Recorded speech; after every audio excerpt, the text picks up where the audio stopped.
Good morning all of you. आज हम लोक प्रशासन की भूमिका के बारे में जानकारी लेंगे। लोक प्रशासन आधुनिक समाज का अभिन्न अंग है। लोक प्रशासन के बिना आधुनिक समाज की कल्पना नहीं की जा सकती है। किसी भी समय में पुलिस राज्यों का युग था। मध्यकाल में राज्यों का स्वरूप लोकतांत्रिक और कल्याणकारी हो गया। वर्तमान आधुनिक राज्यों को प्रशासनिक राज्य कहा जाता है। कालांतर में राज्य के कार्यों में आश्चर्यजनक रूप से वृद्धि हुई है और ये सभी कार्य लोक प्रशासन के बिना संभव नहीं हो सकते। वर्तमान समय में सरकार के 3 नहीं अपितु 4 अंग माने जाते हैं। इनमें विधान पालिका, कार्यपालिका, न्यायपालिका के साथ साथ प्रशासन को भी सरकार का चौथा अंग माना जाता है, जो सरकार के तीनों अंगों के कार्यों को संपन्न करता है। ये माना जाता है कि यदि प्रशासन असफल होता है तो सरकार की संपूर्ण संरचना धराशायी हो जाती है। इसी कारण से W.B. डॉनम का कथन है कि यदि हमारी सभ्यता असफल होती है तो ये मुख्यतः प्रशासन की असफलता के कारण होता है।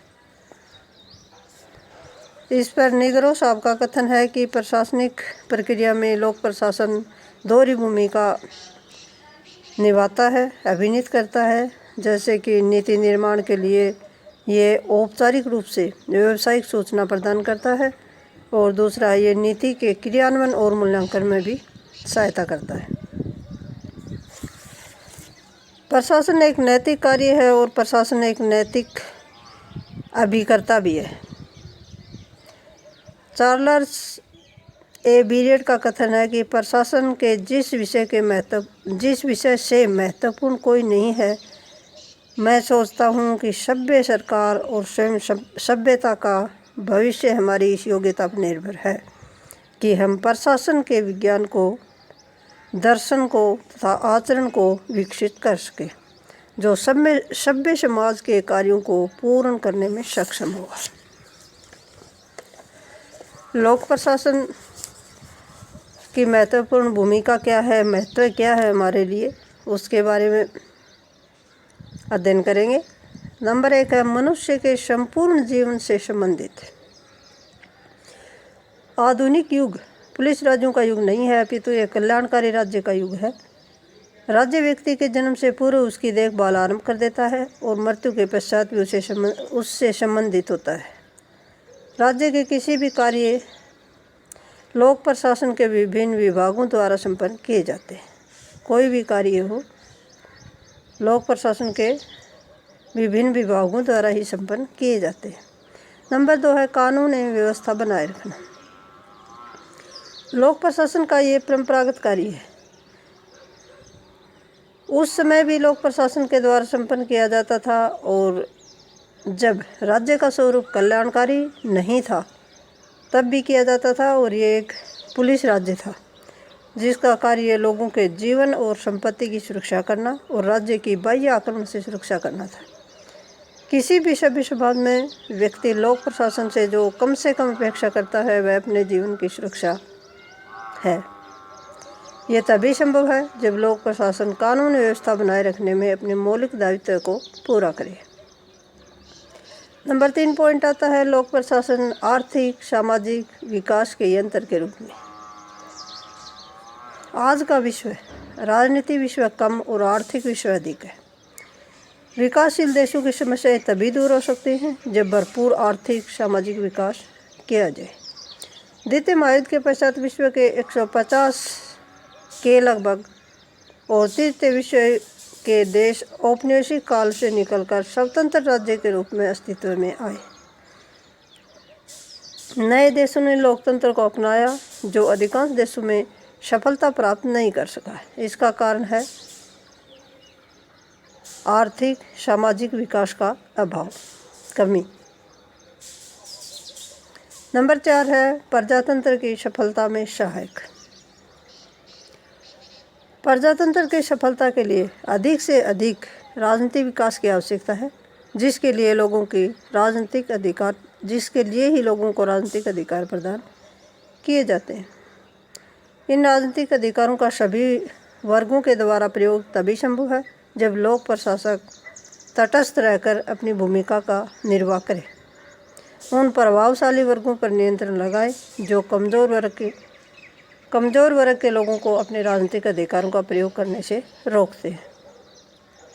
ये प्रजातंत्र की सफलता में सहायता करता है लोक प्रशासन। फिर आता है नीति निर्माण और लागू करने में सहायक। नीति निर्माण में और उसे लागू करने में सहायता देता है। गोरवाला का कथन है कि प्रजातंत्र में बिना स्वच्छ, कुशल और निष्पक्ष प्रशासन के कोई भी योजना सफल नहीं हो सकती है। लोक प्रशासन का कार्य केवल मात्र नीतियों को लागू करना ही नहीं है, अपितु नीति निर्माण में भी कार्यपालिका की सहायता करना है। अगला पॉइंट है प्रशासकों के लिए सहायक। लोक प्रशासन में हमें उन सिद्धांतों का समावेश देखने को मिलता है जिनके अध्ययन के बिना प्रबंध की तकनीकी को नहीं समझा जा सकता है। लोक प्रशासन उन समस्याओं के समाधान हेतु प्रस्तुत होता है जो किसी भी प्रशासक के सम्मुख प्रशासन चलाने में उपस्थित हों।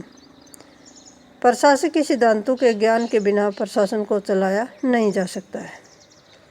अगला पॉइंट है मानव कल्याण में सहायक। वर्तमान और आधुनिक राज्यों को कल्याणकारी राज्य कहा जाता है। लोक प्रशासन राज्य के कल्याणकारी लक्ष्य की पूर्ति में सहायक होता है। राज्य को मानवीय कल्याण के लिए अनेक योजनाओं का निर्माण करता है और निर्माण करना भी उनका काम होता है और अनेक कार्य संपन्न करने होते हैं जिनमें शिक्षा, स्वास्थ्य, नागरिक सुविधाएं, सामाजिक एवं आर्थिक सुरक्षा जैसे कार्य शामिल हैं। अगला पॉइंट है सामाजिक बुराइयों को दूर करना। लोक प्रशासन का उद्देश्य समाज की आधुनिकता के मार्ग पर अग्रसर होना ही नहीं है, अपितु उन सामाजिक बुराइयों पर अंकुश भी लगाना है जो परंपरागत समाज में व्याप्त थी तथा बुराइयों को जो आधुनिकता के परिणाम स्वरूप समाज में प्रवेश कर गई है। विकासशील समाज में बच्चों और महिलाओं को शोषण से बचाने के लिए अनेक कानूनों का निर्माण किया गया है। लोक प्रशासन इन कानूनों को लागू करके सामाजिक बुराइयों को दूर करने में भी योगदान देता है। अगला पॉइंट आता है शासन में निरंतरता। लोकतंत्र या लोकतांत्रिक समाजों में राजनीतिक कार्यपालिका स्थायी नहीं होती है। लोक प्रशासन शासन में स्थायित्व बनाए रखता है। लोक प्रशासन ही नवीन कार्यपालिका को वह आधार प्रदान करता है जो पूर्व कार्यपालिका के द्वारा स्थापित किया गया। लोक प्रशासन द्वारा प्रदान किए गए आधार पर आधारित नीतियों का निर्माण नवीन कार्यपालिका द्वारा किया जाता है। रैमजेमर द्वारा कहा गया है कि सरकारें आती और जाती हैं, मंत्री बनते हैं और हटते हैं, देश का प्रशासन हमेशा चलता रहता है। अगला पॉइंट है सरकारी निरंकुशता पर अंकुश। विकासशील समाज में जहाँ जनता को कानून और संविधान की जानकारी कम होती है, लोक प्रशासन राजनीतिक कार्यपालिका पर अंकुश का कार्य भी करता है। लोक प्रशासन में ऐसे अनेक अभिकरणों की स्थापना की जाती है जो राजनीतिक कार्यपालिका को अवैधानिक कार्य करने की आज्ञा नहीं देता है। विशेष रूप से भारत जैसे देश में सर्वोच्च न्यायालय के पास न्यायिक पुनर्निरीक्षण की शक्ति जहाँ नागरिक अधिकारों की सुरक्षा प्रदान करती है, वहीं संसद और कार्यपालिका की स्वेच्छाचारिता की जो शक्ति है उसको भी सीमित करती है। अगला पॉइंट है लोक प्रशासन की युद्ध में भूमिका।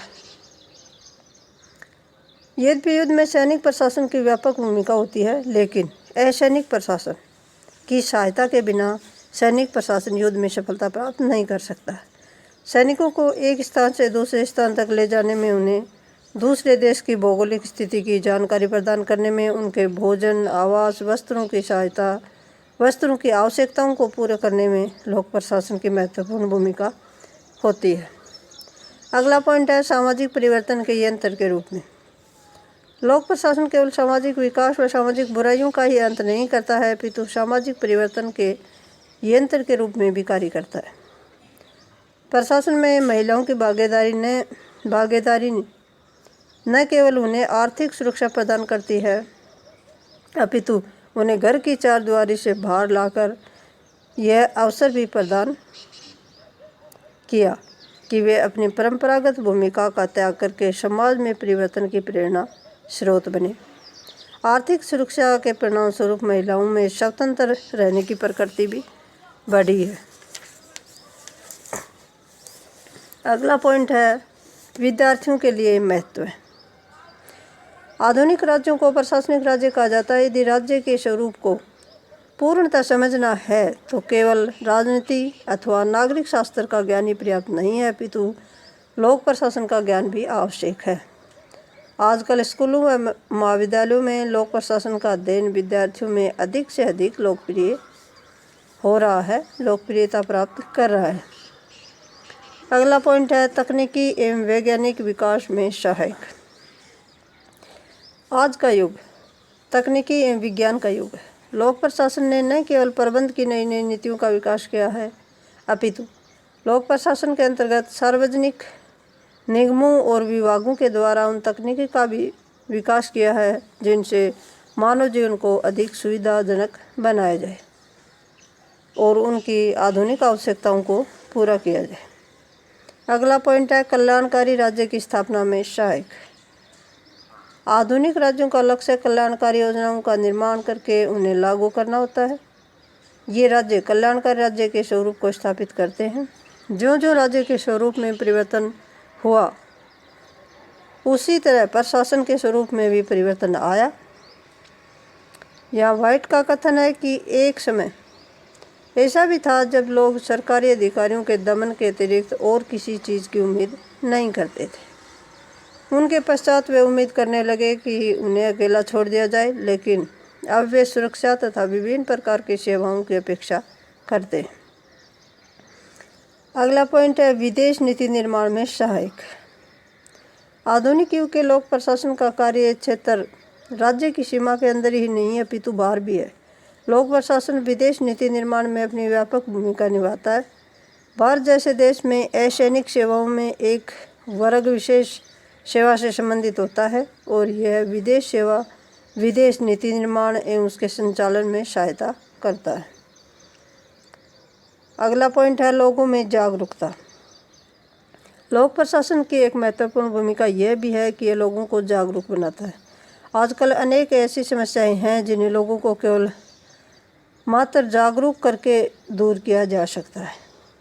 उदाहरण के लिए पर्यावरण सुरक्षा, सार्वजनिक संपत्ति को हानि न पहुंचाना, राष्ट्र विरोधी तत्वों से सावधान रहना, मादक द्रव्यों का सेवन न करना आदि समस्याएं जागरूकता से ही दूर की जा सकती हैं।